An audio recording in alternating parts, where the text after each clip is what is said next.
There is a truth I have long guarded. I have guarded it not from a place of fear, nor from a desire to withhold, but from the simple, profound knowledge that the world of men hypnotized by their senses, was not yet prepared to receive it.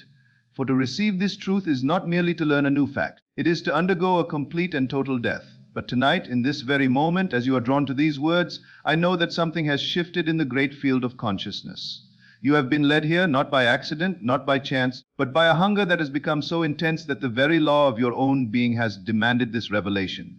You are here because you are prepared to hear the truth that will, if you accept it, forever shatter the illusion you have called yourself. For decades I have spoken to thousands upon thousands, in halls large and small. I have watched with a joy I cannot express as men and women revised the very fabric of their lives. I have seen bodies that were diagnosed by the highest authorities of Caesar's world as terminal, made whole and perfect as they were always meant to be. I have seen men who were destitute, steeped in the assumption of poverty, suddenly awakened and rise to affluence. I have wept as I watched hearts that were shattered by loss and betrayal become resurrected into a love that passes all understanding. But through all these years, through all these lectures, through all these miracles, there has been a central core, a fundamental truth that I have only ever implied. I have walked around it, I have hinted at it, I have given you the parables, but I have not spoken it plainly. Tonight I break that silence. The reason you have failed, the reason you have suffered, the reason you pray to a God that seems deaf, is because you have believed the greatest lie ever told. You have believed in a self that is separate from God. Listen to me closely. Your body is not you, your brain is not your mind. The name you answer to, the history you claim, the personality you present to the world, that is not you. What you consider your identity is nothing more than a collection of states, a pattern of consciousness, a frequency, a vibration, a pattern of energy that you have agreed to, that you have repeated since your childhood. Every single day you awaken. And what is the first thing you do? You look to your senses. You consult your memory. You remember your problems. You feel the familiar ache of your identity. You emit the same electromagnetic signature, the same thoughts, the same familiar feelings, the same reactions. And the universe, which is not a separate entity, but is your own consciousness pushed out a perfect mirror, has no choice but to respond. It reflects back to you with flawless precision exactly the same reality.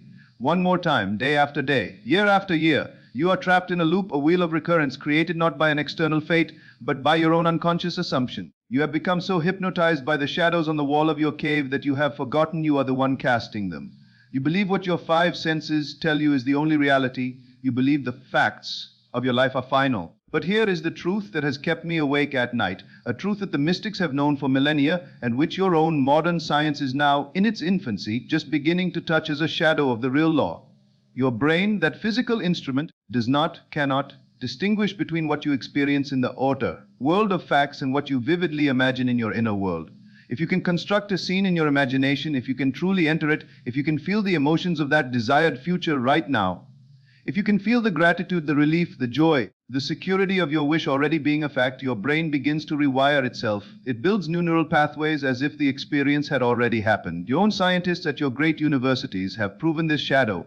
They have taken men and Tepsin, participants who imagined playing the piano with intense focus, and compared them to men who physically practiced. The result, the changes in the brain, the neural networks that were built were identical. The same activation, the same new structures, just with imagination. Do you, my friends, truly understand what that means? It means you are not a victim of your future. It means you can create your future before it happens in the world of shadow. You can program your entire being to live in the future you desire now. And when your being lives in that future, when you are no longer wishing for it but living from it, you emit an entirely new electromagnetic signature, a new frequency, a new I am-ness. And the field of consciousness, the universe, God must respawn other option. This is born and this is the law. It is not hope. It is not positive thinking, which is the greatest fallacy. It is not wishing. It is the physics of consciousness. It is measurable. It is reproducible. I have spent my life perfecting these processes. I have worked with men of science, with physicists. We have measured the very energies of the body. And what we have found has left even me, who has taught this for a lifetime, in a state of awe. When men and women enter these deep states, when they cease to be John or Mary, when they stop being their identity and become pure formless awareness, when they touch the I am, things happen that your rational world would call impossible. Spontaneous remissions, healings that defy all medical logic, men and women with bodies paralyzed for years walking, tumors vanishing as if they were never there. The doctors in their confusion call it a miracle.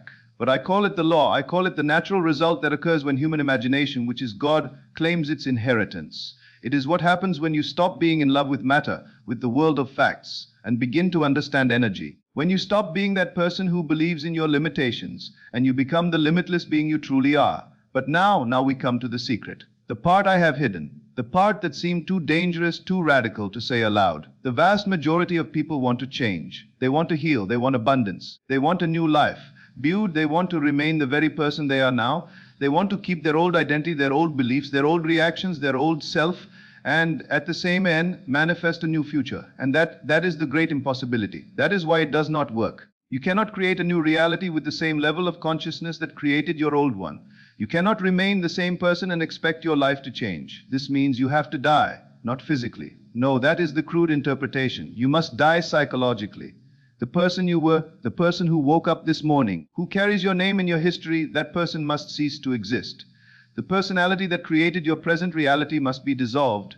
Your old beliefs about yourself, your cherished reactions to the world, the familiar stories you tell about your life, the victimhood you so treasure, all of it must disappear. And this is the point of failure. This is the needle's eye through which the rich man, the man rich in his old beliefs and problems, cannot pass. Because the unknown is terrifying to the human mind. Because your body, which has become a chemical factory accustomed to your routine, begins to resist. The moment you decide to be someone else, the body, which has been conditioned into a mind of its own, sends signals of profound fear, of insecurity, of doubt. Your rational mind, which lives in service to your senses, tells you that you are a fool, that it will not work, that it is safer to stay where you are in the familiar misery than to step off into the abyss of the unknown. But I must tell you a truth that may be painful to hear, but it is the truth that will set you free.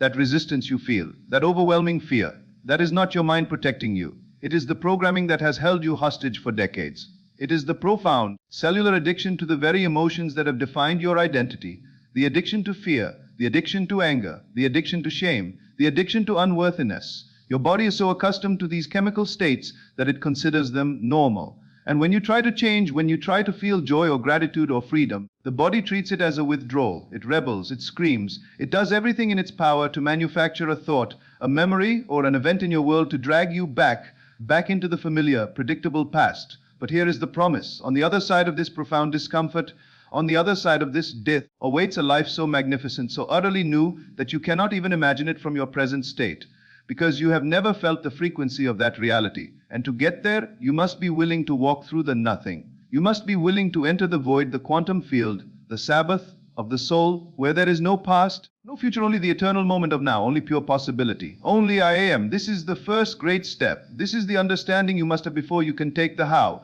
You must understand that the you who is listening to this, that you cannot come along for the ride, that you must be left at the door. You cannot put new wine into old wineskins. You must be born again, not of flesh, but a spirit, of imagination. This is the truth.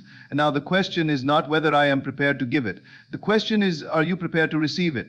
Here, then, is the second part. This is the law in operation. This is the proof. You stand now at the threshold. The old man, the identity you thought was you, has been brought to the cross. You have seen that your resistance, your fear, is merely the self you have lived as, fighting for its existence as it senses its own dissolution. You are for a moment in the void, the nothing I spoke of, the fertile darkness from which all creation springs. So what happens in this nothingness? What happens when you cease to be the person you were? You begin for the first time to operate from the true center of your being. For millennia, man has believed that the brain is the seat of consciousness. He has glorified reason, the intellect, which does nothing but observe the world of shadow and report back on its limitations. The brain is the servant, my friends. It is the instrument that executes the plan. But it is not the master. The true throne of God in man is the heart. When I speak of the heart, I do not mean the physical pump. I mean the seat of feeling, the seat of conviction. It is in the heart that the wish is fulfilled. It is in the heart that the assumption is made real. As a man thinketh in his heart, so is he. Not in his brain. In my work, we have invited those who measure the world of Caesar to observe this. We have brought in men of science, men from institutions like HeartMath, to measure the energy of man. And what they have found with their own instruments has stunned their rational minds. They have discovered that when a man or a woman enters this deep meditative state, when they stop thinking as John or Mary and begin to feel as the formless I am, their heart begins to radiate an electromagnetic field 1,000 times more powerful than the field of the brain. Think of this. Your feeling, your assumption, radiates a power that dwarfs the chatter of your intellect. When these individuals enter a state of profound coherence, what I would call singleness of mind, or the two agreeing on earth, when their heart, feeling, and their brain thought are in perfect alignment with a single chosen assumption, they begin to create a literal field of energy around their body, a field that these scientists measure extending feet, even yards from the physical form. In those moments, they are no longer a person, trapped in a body. They have become a vortex. They are one with the field, one with the source, one with what you have been taught to call God. They are radiating a new state. And in that state, the magic happens. But it is not magic, it is the law, it is not a miracle. It is the natural, inevitable result of aligning your consciousness with the state you desire to occupy. It is the world of shadow conforming to the new light you are casting. And we have measured this. This is not a theory. This is not a pleasant philosophy for a Sunday morning. This is laboratory results. We have taken the blood of individuals before they enter this profound work. We have analyzed their very cells. Then we have guided them for 4 days. 4 days of dying to the old self and living in the new. 4 days of intensive inner work, of entering the void and feeling the reality of their new I am-ness. And afterward we have taken their blood again. The results are beyond dispute. The very markers in their blood have transformed. We have seen in a matter of days that the genes associated with disease, with inflammation, with the old man's state of survival and fear, those genes are down-regulated. They are, in essence, turned off. And at the same instant, the genes associated with healing, with regeneration, with growth, with the body's innate power to make itself whole, those genes are up, regulated, they are turned on. 4 days. 4 days of feeling gratitude. 4 days of feeling whole. 4 days of assuming the wish fulfilled, and the physical body, the temple, began to change at the genetic level. Do you understand the implication of this? Your inheritance, your genetics, the sins of the father, you believed were your destiny, they are not your master. They are switches. And your consciousness, your feeling, your assumption, that is the hand that flips the switch. This is not my opinion. This is the new science of what the ancients called the law. Your body is a shadow of your consciousness, not the cause of it. Now let me tell you how this is possible. Let me tell you of the field in the world of physics, their noble attempt to describe God. They speak of the quantum field. They speak of the wave function. What is this? It is simply a scientific name for the formless awareness that I call I am. It is the state of pure possibility. Before anything is, everything is. Every possible future exists right now as a potential, as an uncollapsed wave in this infinite field of consciousness. Every version of you, the version of you that is healed, the version that is wealthy, the version that is free, the version that is wise, it all exists now. Every outcome, every reality, it is all there as pure potential waiting. Waiting for what? It is waiting for an observer. And here is the most profound secret of all. It is the act of observation, the act of your consciousness that causes that wave of infinite possibility to collapse into a particle, into matter, into what you call reality. Your attention, your intention, your emotion, your feeling, that is the creative act that turns infinite, formless potential into a specific, hard, physical fact. Now see the trap you have been in. You awaken every day, you observe your bank account, you observe your body's sickness, you observe your problems. And by observing them, by feeling the reality of them, you are collapsing the same wave function. You are selecting the same reality. You are, by the very law of your being, commanding that reality to continue. You wake up, you think the same thoughts, you feel the same emotions, you perform the same actions. And in doing so, you are observing the same past, and you call it the present. But in the moment, the very instant, you dare to stop observing the world of your senses.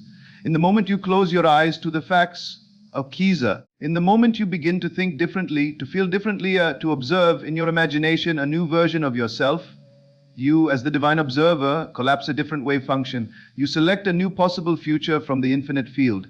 And the universe, which is only consciousness, begins to reorganize itself around your new assumption. I know this sounds abstract. Let me make it perfectly plain. Let me tell you a story, a true story. A woman came to one of my workshops. She had been diagnosed with multiple sclerosis for 15 long years. Her body, she was told, had turned against her. Her doctors, the high priests of the modern age, had told her that her fate was sealed. She would end her life in a wheelchair, a prisoner in her own flesh. But as we went deeper, as we explored her state of consciousness, we discovered something fascinating. This woman had never in her entire life learned to stand up for herself. Her entire identity was one of self-minimization. She had ignored her own needs to please others. She had said yes when her entire being screamed no, and her body, the faithful servant, had objectified this inner state. Her immune system had captured that message. It was attacking its own body because she, at the level of consciousness, was at war with herself. Her body was simply the shadow of her assumption, I am against myself. In the workshop I guided her out of her attention on her body, out of her attention on her environment, out of her attention on time, on the 15 years of her past and the dreadful future she feared. I guided her into the void, into the now, into pure, formless consciousness. And in that state, something extraordinary began to happen. Her body began to tremble, not from fear, but as energy, ancient, trapped energy that had been held in that pattern, began to release. Tears streamed down her face. But they were not tears of sadness. They were, as she later described, tears of liberation. After the meditation, she came to me and her eyes were different. She said, "For the first time in my entire life, I feel I can be me." Really? What had happened? She had died. The whole woman who was at war with herself, the woman who said yes when she meant no, that woman had died in the void. And a new woman, a woman whose state was, I am free, I am whole, I am myself. That woman was born. 3 months later, she sent me an email. She had been to her neurologist. The doctor was, in her words, stunned. He was at a loss for words. The inflammation in her brain, the physical evidence of the disease, had dramatically decreased. Her motor functions, which had been degenerating, were improving. A year later, that woman who was told she would never walk again was hiking. Today, 5 years later, she has no symptoms. None. The doctors cannot explain it. They call it a spontaneous remission. A miracle. But you and I, we know what happened. She did not her old self. She stopped being the person who was sick. She became someone new. She, due to her old assumption, and her body, the faithful shadow, followed her. You have seen that the body is a shadow, that your identity is a garment, and that your genes are but switches awaiting the command of your feeling. You have seen, through the story of the woman made whole, that a new assumption creates a new body. But now we must speak of the secret that I have guarded most closely. For it is the part that is most easily misunderstood by the rational mind. It is not positive thinking. It is not repeating affirmations into a mirror while your heart screams that you are a liar. That is a child's game. That is hoping for a change from outside yourself. I am speaking of a change from within. I am speaking of a total, fundamental death. You must become a new I am, neurologically, chemically, and genetically. How? You must enter the workshop. You must go within into meditation, into the Sabbath, and you must remain there. You must sit in this nothingness until the person you were, the person with the history, the problems, the name, the body, disappears. You must stay in that darkness until you no longer feel where your body ends and the room begins. Until you are no longer in a place and no longer in a time. You must become pure, formless consciousness. No one, nowhere, no time. Only when you have achieved this death, only when you have become pure awareness, are you standing at the potter's wheel. Only then are you truly free to create. And from that state, from that formless I am-ness, you begin to create a new personality. Not intellectually, not by thinking I am healthy. No, that is the old man trying to paint his prison cell. You create by feeling. From that void, you begin to feel the emotions of your future. Now, you assume the feeling of the wish fulfilled. You do not think about gratitude, you become gratitude. You do not hope for love, you become love. You live in that reality in your imagination with such sensory vividness that it feels more real than the world of shadow you left behind. You must do this until your body begins to believe it, until it gets a chemical taste of this new self. This is how you recondition the servant. Your brain, my friends, is like a vast orchestra. Every neuron is a musician. In the state that most men call life, this orchestra is in chaos. Every musician is playing a different song from a different page. This is the state of stress, of worry, of fear. Your thoughts are scattered. Your energy is fragmented. You are a house divided against itself. But in the deep creative state of meditation, something wondrous occurs. The musicians, the neurons, begin to synchronize. They start to vibrate in harmony. They play the same song. Your scientists, with their instruments, call this coherence. They measure it as gamma brain waves. This is the state of genius, the state of profound healing, the state of revelation where you can download knowledge and understanding from the infinite field, from the mind of God. I have measured men and women who, in a matter of days of this intensive inner work, achieved brainwave patterns that your scientists had previously only seen in Tibetan monks after decades of practice. Why? Not because they were spiritual, but because they understood the science. They understood that this is not religion. It is neuroplasticity. It is the conscious, deliberate use of your awareness to shape your own brain, to mold your own life. And here is the part that shatters all of man's conceptions of his world. You do not need months. You do not need time at all. Time is the illusion of the shadow world, the space you give yourself to avoid the change. The real change can happen in an instant. It happens in the moment you make a real decision, not an intellectual decision, not a wish or a hope. I mean a decision at a cellular level, a command, an assumption so total, so complete that your entire being, every atom, every nerve aligns with it. In that moment, that divine instant, a new future collapses from the field of possibility. It becomes your present. The universe moves. The shadow world has no choice but to begin its contortions to conform to your new I amness. I have seen it thousands of times. Men and women come to my workshops prisoners, chained to their old stories, trapped in their old identities. And then in a single moment of clarity, a single powerful assumption, they break. The ice of the old self shatters. They surrender to the field. And in that surrender, in that total letting go, they find everything they were ever seeking. They find themselves. Not the small, frightened version they knew, but the limitless, eternal, immortal consciousness that they truly are. Let me tell you right now what this means for you. You are not your past. You are not the mistakes you have made. You are not the diagnosis you have been given. You are not the limitations that others, from their state of sleep, have imposed upon you. All of those things are states, garments you once wore. But they are not the you. You are the real you, are pure unlimited potential. You are the I am. You are the field of quantum possibility in human form. And in every single moment you have the choice. You can remain the old man you were taught to be, or you can decide right now to be born anew. But I must in love give you this warning. This decision is not easy. This path is the narrow gate. It will challenge you. It will put on trial everything you believe you know about yourself and the world. Your rational mind, the servant of Caesar, will rebel. It will call you insane. Your body, the beast of burden addicted to its old chemistry, will resist. It will send you waves of fear, doubt and pain, begging you to return to the normal state of suffering. The people around you who are in love with the old version of you may not understand. They may call you strange. They may, in their fear, try to pull you back into the tomb with them. This is the crucifixion. This is the cross that every man who awakens must bear. But I tell you, on the other side of this challenge, on the other side of this death, awaits a life that you from your present state cannot even begin to dream of. A life of such vitality, such joy, such love, such infinite possibility, that it will make your entire past life seem like a dream. This is the secret I have held, not because it is complex, but because it is so simple that the human mind, which adores complexity, rejects it. Not in a metaphorical sense, not in a symbolic sense. Literally. Every thought you have sends an electrical charge into the quantum field. Every emotion you feel sends a magnetic charge into the quantum field. Your thoughts and your feelings, your assumption, create an electromagnetic signature, a frequency.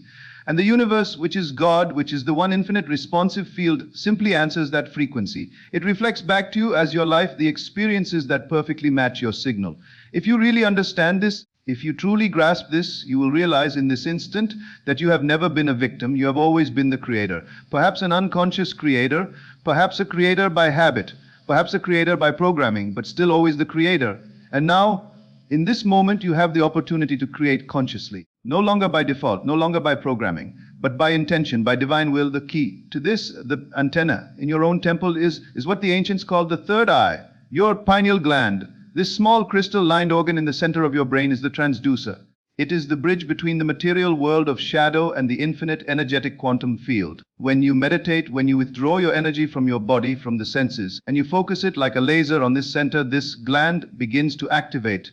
It begins to release profound transformative molecules, metabolites that your scientists are just now naming DMT, melatonin, pinealin. These are the neurochemicals that open the doors of perception. They allow you to receive frequencies beyond the five senses. They turn you from a simple body into a divine antenna for the cosmos. In the ancient cultures, this was known. This was not superstition. Those people knew what your modern science is only now grudgingly rediscovering, that we have the capacity to see beyond physical reality, to see beyond time and space, to see into the infinite field of possibilities. And if we learn to use this capacity consciously, we can receive information from the future. We can commune with intelligence far greater than our individual rational mind. We can quite literally download realities that do not yet exist in the world of shadow and command them into being. I remember a workshop I held in Barcelona. There was a man middle-aged sitting in the front row. His face was gray, not pale gray. His eyes were empty. He had told me before we began that he had lost his daughter, his only child, 3 years prior. From that day, he told me he had not lived, he merely functioned. He went to work, he came home, he slept, he repeated his heart, he said had turned to stone, he felt nothing. Not joy, not even sadness anymore. Just empty. During the meditation, I guided the group into a deep state. We moved our awareness through each center of energy in the body, from the root to the crown. When we arrived at the heart, at the tomb, where this man had buried his life, I asked everyone to feel, to give themselves permission to truly feel the love they had kept locked away for so long. And this man began to weep, not in silence. He began to sob with his entire body. It was not a sound of sadness. It was the sound of a volcano. The pain, the grief, the rage, the love he had repressed for 3 years, it erupted from him. He wept for his daughter, for the time they would never have, for the words he never said. But then something extraordinary happened. After the volcano of grief, something else came. A warmth, a light. He told me later, his eyes wide with a new life, that he had suddenly felt the presence of his daughter. not as a memory, not as a wish, as a real living, vibrant presence. She spoke to him not in words, he said, but in feeling. She communicated to his heart that she was free, that she was happy, and that it was time for him to let her go, to live. In that single holy instant, something in that man changed at a fundamental cellular level. The stone in his chest dissolved. The grayness of his being was gone. After the workshop, his face was no longer gray. It was radiant. His eyes, which had been empty, were shining. He embraced me and he said, for the first time in 3 years, I am alive. 3 months later, he sent me a photograph. He was standing in a studio covered in paint. He had started painting again, something he had abandoned the day his daughter died. He was in a new relationship. He was living. That is the power I speak of. It is not just about healing physical diseases. It is about healing the soul. It is about finding yourself when you believe you are lost forever. It is about connecting to something so much greater than your small self that it proves to you that you are never alone, that you are always loved, that you are always held. But to get there, you must be willing to be vulnerable. Most men have built walls around their hearts. Layer after layer after layer. Every time they were hurt, every time they were betrayed, they added another brick. Until finally they are so protected that nothing can penetrate them. Not pain, no, but also not joy, not love, not life. To break those walls requires a courage you have not yet known. It requires you to be willing to feel the very pain you have spent your entire life avoiding. But here is the truth that will set you free. On the other side of that pain, waiting for you, is the greatest joy you have ever experienced. The pain is the door, my friends. It is not the destination. And when you walk through that door, when you allow yourself to fully feel, you open yourself to the entire spectrum of human experience. You open yourself to ecstasy, to bliss, to a love that is unconditional, to life in its fullest form. Your science now shows what the ancients knew.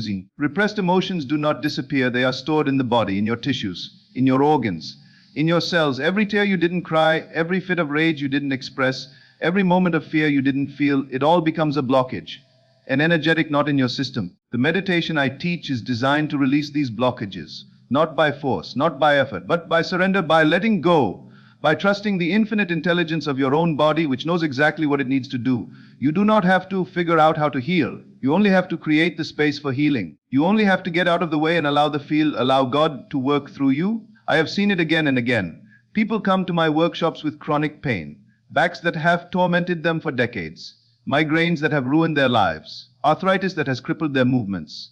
And after one deep, profound meditation, the pain is gone. Simply gone. Not because I am a healer. I am not. It is because they, for the first in their lives, allowed themselves to be healed. They released the energetic knot that was causing the pain. They let go of the emotional pattern that had manifested as a physical symptom. This is the miracle that no one speaks of. Your body wants to heal. It is designed for it. Every cell in your body has the intelligence of the entire universe within it. Your body is in a constant state of regeneration. Your liver can renew itself completely. Your skin renews itself every few weeks. Your blood is new every few months. You are literally a new physical person every 7 years. The problem is not that your body cannot heal. The problem is that every day you are sending it the exact same signals that made it sick in the first place. The same stress hormones, the same inflammatory chemicals, the same signals of danger and survival. When you live in a state of chronic stress, which is the normal state for most of mankind, your body is constantly producing cortisol and adrenaline. These hormones are useful if a lion is chasing you. They mobilize your energy. They prepare you to fight or to flee. But they are not designed to be active all the time. When they are, they destroy your system. They suppress your immune systems, because who needs to fight a cold when a lion is at the door? They increase inflammation. They damage your heart. They disrupt your sleep. They ruin your digestion. They make you sick. Most people live their entire lives in this state, not because a lion is chasing them, but because they are worrying about the future, because they are remembering the past. They think about their argument yesterday and they feel anger. They think about their bills tomorrow and they feel fear. And their faithful body, or their loyal, magnificent servant, does not know the difference. It reacts as if the thought, the memory is real, as if the threat is now, as if the lion is in the room. But here is the final liberating truth. You can break this cycle, not by changing your life circumstances. You cannot control the world of Caesar. You break the cycle by changing the way you react to your life circumstances. You can learn to meet stress, not with fear, but with calm. You can learn to meet challenges, not with resistance, but with acceptance. You can learn to meet the great unknown, not with panic, but with trust, with faith. Faith is not hope. Faith is the unshakable inner knowing that what you have assumed in your imagination, what you have felt in your heart, is the one and only reality, and the world of shadow, the world of Caesar, must and will conform. This is the truth. This is the law. You are not the victim of your world. You are its creator. Now, at this very moment, you have been given the key. What will you choose to create?